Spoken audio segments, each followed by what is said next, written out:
Speaking Part 1. Where do you go to get a haircut? I usually go to a local barbershop near my home to get a haircut.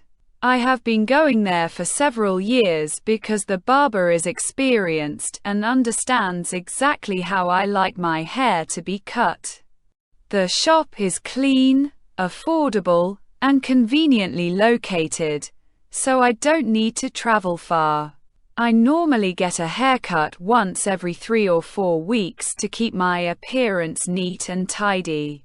Overall, I am quite satisfied with the service, which is why I prefer going to the same place every time.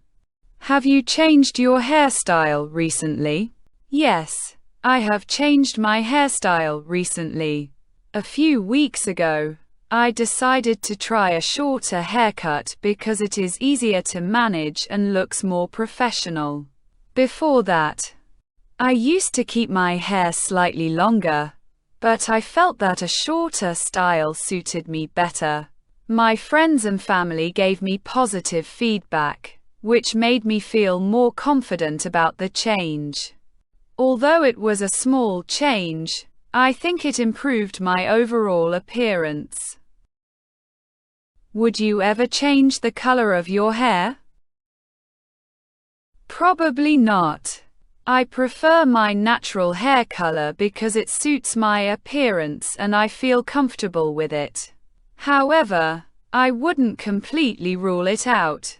If I ever wanted to try something different, I might choose a subtle shade rather than a bright or unusual color. At the moment, changing my hair color is not something I am particularly interested in. But I think it can be a good way for some people to express their personality and style. Do you enjoy going to the hairdresser or barber? Yes, I enjoy it. Getting a haircut makes me feel fresh and confident. I also like the relaxed atmosphere of the barbershop, and it's a good opportunity to take some time for myself. Speaking Part 2. Describe a time when you used information for tourists, for example from a guidebook or online. You should say where you got this information, what place this information was about, what information you got, and explain whether this information was very helpful for you. I'd like to talk about a time when I used tourist information from the internet before visiting a place. A few years ago, I was planning to visit Cox's Bazar, which is the most popular sea beach destination in Bangladesh. Before the trip, I searched for information online using travel websites, blogs, and YouTube videos. The information was mainly about the best places to visit, accommodation options, transportation, local food, and the ideal time to enjoy the beach. I also learned about nearby attractions such as Himchari and Inani Beach. In addition, I found useful tips about avoiding crowded hours and choosing budget-friendly hotels. This information was extremely helpful because it allowed me to plan my trip more efficiently. Thanks to the advice I found online, I was able to save both time and money. Moreover, I felt more confident during the trip because I already had a good understanding of the area and knew what to expect. Without that information, I might have missed some beautiful places and faced unnecessary difficulties. Overall, it made my travel experience much smoother and more enjoyable. Speaking Part 3. What are the most popular kinds of holidays for people from your country to go on?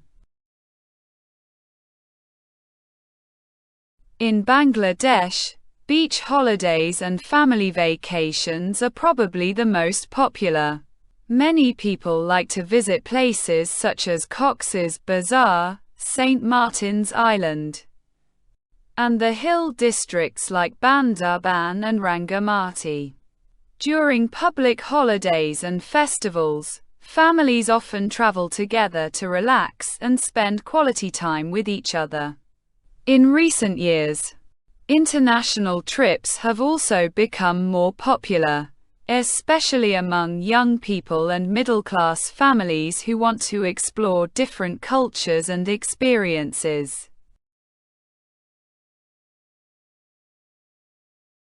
Do you think most people prefer to have a holiday abroad rather than in their own country? I think it depends on a person's budget and interests. Many people would like to travel abroad because it gives them an opportunity to experience a different culture, try new food, and visit famous attractions. However, traveling abroad can be expensive, so a large number of people still choose domestic destinations. Personally, I believe both options have their advantages. Traveling abroad can be exciting, but exploring one's own country can be equally enjoyable and often more affordable.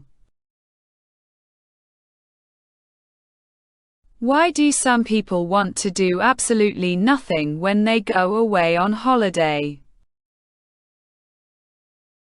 Many people lead very busy and stressful lives, so they see holidays as a chance to completely relax and recharge their batteries, instead of following a schedule or visiting many attractions.